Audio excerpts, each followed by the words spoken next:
How to fix TikTok cannot delete account. So hi guys, today I'm going to show you how to fix TikTok cannot delete account. So if you cannot delete your TikTok account, the most common culprits are app glitches, unverified contact information, or pending terms of service agreements.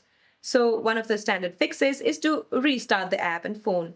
You see, when you open your TikTok app and when you try to delete your account and it's not even deleting, so what you can do is just swipe your TikTok from the bottom of your screen and then swipe it up again to close it from your multitasking screen. Then switch off your device and then restart it, then try again because this clears minor cache errors. Now the next thing what you can do is clear the app cache.